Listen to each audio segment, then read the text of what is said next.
कोल्हापूर शहरात 6,000हून अधिक परवानाधारक रिक्षा आहेत. त्यातच ई-रिक्षांची भर पडली आहे. या रिक्षांना कोणताही परवाना नाही.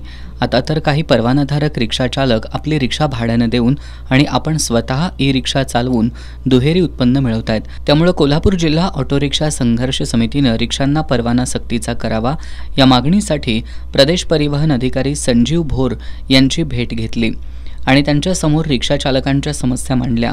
प्रादेशिक परिवहन कार्यालयामध्ये CCTV कॅमेरे बसवून बायोमेट्रिक हजेरी सुरू करण्यात यावी, कार्यालयीन कर्मचाऱ्यांना ओळखपत्र सक्तीचं करावं, चतुर्थ श्रेणी कर्मचाऱ्यांना गणवेश सक्तीचे करावेत या मागण्यांचं निवेदन यावेळी शिष्टमंडळानं दिलं.